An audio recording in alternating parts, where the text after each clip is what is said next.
recently there was a article in the New Zealand Herald, if I remember right. Yep. So what we've got, sorry, I should introduce my guest. Mandy Sunlight from Te Raa Project Te Raa. There you go. Yep. Introduce yourself, Mandy, to our listeners. Kia ora, I'm Mandy Sunlight. I live in Whangarei. A bit louder, sorry. Oh. Kia ora, I'm Mandy Sunlight. There we go. I live in Whangarei. My children whakapapatu te hikatu and Hokianga. Tell us about your group. Okay, so we are a group of experienced weavers. At this stage there's 4 of us in the group. Te Hemuata Henari, Ruth Port, myself and Rawati Ewens. 3 of us are travelling to England next February to research the only surviving Maori Sail, known as Te Raa, and bring those skills back here and recreate it. When I was reading that, I thought, how is it not possible that we don't have that sail in New Zealand? You know, and it's like it's part of our heritage here in New Zealand. It's like it's part of us.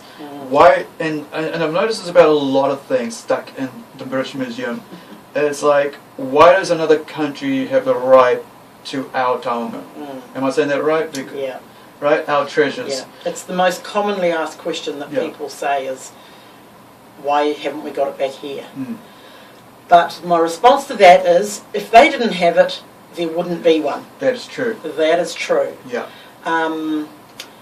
Also, they have signed an agreement with a whole lot of other museums that they will not repatriate anything other than body parts. Okay. So, no way. Ain't coming back. Okay. So you guys are going over there to figure out how it was done, to learn the skill of that, and then bring it back and do your own here? And make one here. Yeah. That is That's amazing. what we plan. Yeah. And I think, I mean, it's like language. You know, when you lose, if you're not practicing the language, you lose the language. And a lot of people go, well, why do we need to learn Maori? And I go, well, have you seen what's happened to other cultures? And I think, you know, so this is, for me, that was amazing. Reading that going, wow, okay, there's a sail there. We need to learn that. How, you know, we need to get behind those. And there's always so many projects going on. But this is one of a kind project because it's an only thing that's left of this amazing seafaring culture that we have, and that we're trying to relearn that, and with the wakas and stuff, and we need to learn everything about the culture, every piece of it. Now, tell us more about how you guys got involved in that. Well, we have a weaving group known as Maori Weavers. We meet, we used to meet 4 times a year up in Whirinaki, and one of our members is Maureen Lander, who's Te Hikatu, and she had seen Te Raa 20 years previously, and about 10 years ago she brought some images to the marae because she had recently done an exhibition over at the British Museum, so she brought these images along and got quite a few of us quite interested in the actual sail and the techniques, because there's some really pretty tricky little pieces on it. And she had been invited to go back and do workshops at the British Museum, but she was like, I've done that, so I'm giving this opportunity to me and Ruth. Yeah. So 8 years ago, we went back and we got to see Te Raa. Wow. And then that really made us want to follow through with that challenge of Te Rangi Herewa. Yeah. That was made almost 100 years ago now. Wow. For somebody to go and figure it out and come back and do it. Yeah. And nobody else has. So we decided, Wanted us? yep, we're going to do it. Yep. And I think that's what I like and I want to see more of. A lot of people go, well, you know, here's something that's just totally off the cuff. But, you know, for decades people are saying, why don't we have brown, you know, band-aids? they always Oh, headaches, right. right? Yeah. Why is it not my skin tone? Colour, yeah. And for decades. And I'm thinking, well, why didn't you friggin' make one? Why don't you start a company and make them? Yeah. Why do you keep moaning about it? And and so a lot of people do the moaning, Yes. or do the complaining, but they never take up the challenge. And I like the fact that you've taken up the challenge. Yeah. I mean, I've been to the Fiji Museum so many times because I've been studying my culture for the last, the last decade or so, because I didn't know much about it. And so when I look at, when we go to Fiji and we look at the culture around the islands, it amazes me. There's something that I want to ask you about. It's about the mana. All right. Yesterday, it was yesterday, Tuesday.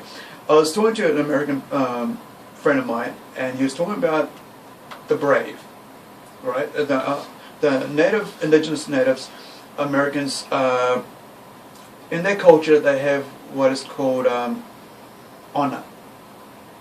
There's ways of that they can show that they have honor, and when they lose that honor, they have nothing. And so, tell me about mana, because I don't really understand mana in the sense of what it means to them. Because each culture has their own aspects of what is important to them and makes them who they are. Are you able to explain that to me? Because when I heard him talk about honor in their culture, and I thought, because we're talking about suicide. Right, yeah. And it came into that. And then that's how it came into, well, what is causing suicide in our culture, especially amongst our Maori youth, because I've just lost 2 females that I've known recently in the last week or 2. And so I'm thinking, well, what is happening with them? And because, mana, what is mana? And have they lost mana? Because isn't it so? Because when I was a kid, when I learned Maori, in my childhood, I learned about what mana was. Is that you protected your family, you protected who you were, you protected your culture, and so on. But what does it mean?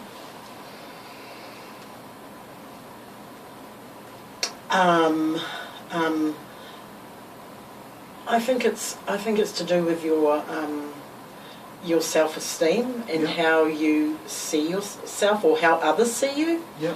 That you are a person of great value. Yeah. Yeah, and that you have great worth. Yeah. And it's recognised. Yeah. I mean, everybody does. Yeah. But some people have more. Yeah. They've earned mana. So what would be the other thing side of that, where you, as a kid who hasn't been able to get to that age where now that people have I think it's their birthright. Yeah. Yeah, that you have mana. Yeah. And then you add to it. Yeah. So how could you lose your mana? Because I remember talking to him, and I hadn't thought about their culture, because they're the Braves, right? So they could go out and perform acts, and they could come back. But now we live in a society where you can't do these things because our westernization I'm not sure. I don't know Yeah. how you lose your mana. Yeah. I'm not sure that you do. Yeah, I'm not. I don't know. With Te Raa, with the project Te Raa, I mean, you're talking about the feathers at the top and the interesting ways of weaving. Yeah. Now, being a weaver yourself, and you've got so many techniques, and then you saw this thing, and you said that there's techniques here that I haven't seen before. So how would you go about figuring that out? Well, fortunately, it's a group process, and different ones of us have different skills. Okay, so a lot of it is just looking at it and seeing what we can see, and then trying to do it and improving on that. And so Ruth Porter's already done the mātaurangi, which is known as the pennant. She's done that for her bachelor's degree. So she's figured out the 3-way weave, which is a open weave which zigzags up in lines all the way through the centre of the sail, the length of the sail. So she's figured that out. The area of interest and expertise that I have is with the muka that they've used for stitching, for cordage, and for things called kringles or popo, which are attached on the side. What is a muka? Muka is the fibre out of the flax. Okay. Yeah, and a spar goes through it, so it's a spritzer like that. Mm-hmm. And there's spars that thread through these So kringles lower on the the side. lower the bottom and wider Right at the top. Yeah. So, but obviously we're all going to have to get on board and work together, because it's going to be a really big project, and the pieces of flax are very, very small. Wow. So you're looking at about 1/2 centimetre wide. If that. Yeah. Yeah. Wow. So how long have you got to view this? We are only allowed 3 days. Wow. That's how long they allow you in there, because they have 2 staff members with you all the time. Yeah. And that's as much as you can get. Yeah. You can request more, but you don't get more. Yeah. Mm. And So, I would say that that's for everything, for every group of who wants to view things like I this. would imagine. Yeah. Yeah. I'm not too sure. You just request to see things, and you get told. Yeah. Now, is there any other taonga around the world that we haven't had access to? They're everywhere. Okay. You know, every major museum in Europe has them. Wow. Pretty much. You know, there's so many in England Yeah. that have got them. Yeah. But the sail is very specific, because it's the only one of its kind. Wow. Yeah. Yeah. It's amazing. I mean, like, I've seen some in Fiji, Yeah. with the Fijian. Yes, because I think in Fiji is the only surviving sail maker in the world. Wow. Yeah. You know, I saw that and I thought, I saw the article and I thought, wow, you know, it's like the only one, and you get, because there's only one, you know, and I'm a collector of comic books, and I go, well, there's only one, and it means if that's gone, there's no more. No more, yeah. You know, and you lose. Yeah, that's the whole point of the project, is that we can hopefully figure it out, come back and make it, and then share those skills with weaving communities who are interested in making it. It's actually not from a waka hodua or an ocean-going sail. It's from a smaller coastal sail, coastal waka. Yeah.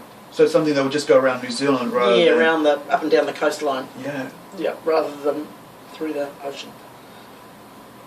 Amazing. So you know, there aren't any of the waka hodua sails. Wow. None of them. I wonder if you could, like, you know, sort of analyse the process once you've learned that, and then... Possibly. That's another whole area of skill that we don't have, is how it applies to sailing. Yeah.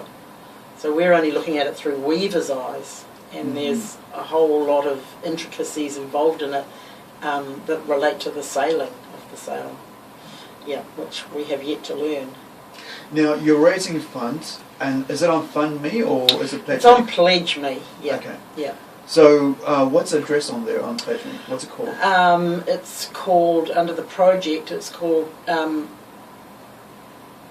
5651 Te Raa 2019.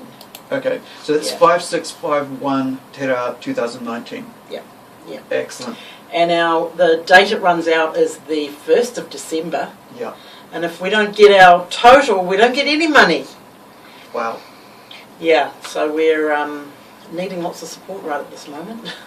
Which is why I wanted you on here, so that people could hear about what's going on, and hopefully, you know, we can. I'll cut this audio up and we can share it online, That would be awesome. You know, and you can share with everybody as much as possible, because we live in an age of sharing, and the more we share, the more, you know, we don't know who might have the money to back it. And I think tomorrow night there's a business.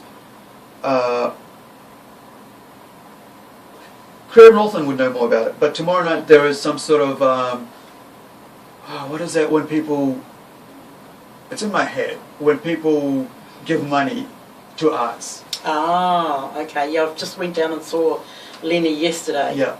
So they're hopefully helping us out. Yeah, there's so many other people I'm sure that will be available to do that. It doesn't take much to make money add up. No, lots of little bits. And it's only a travel fund. Yeah. You know, we just need airfares basically, pretty much. Yeah, we've been given free accommodation in England, which is really awesome, with a group called Inter-Island Connection. Wow, And that's pretty cool. Yeah, that's really cool. It's really, really cool. Yeah. Awesome. Thank you so much, Mandy, for joining me, and I just can't wait for this to happen, and hopefully everybody will get behind it. Well, some people will get behind it with lots of money, or like it's on Pledgeme. What was the address again? Sorry. 5651 Te Raa 2019. So it's not too hard to find out, guys. It's Te Raa, so that's T-E-R-A-A Project. So yeah, thank you so much, and all the best. And I can't wait to see what you guys come up with.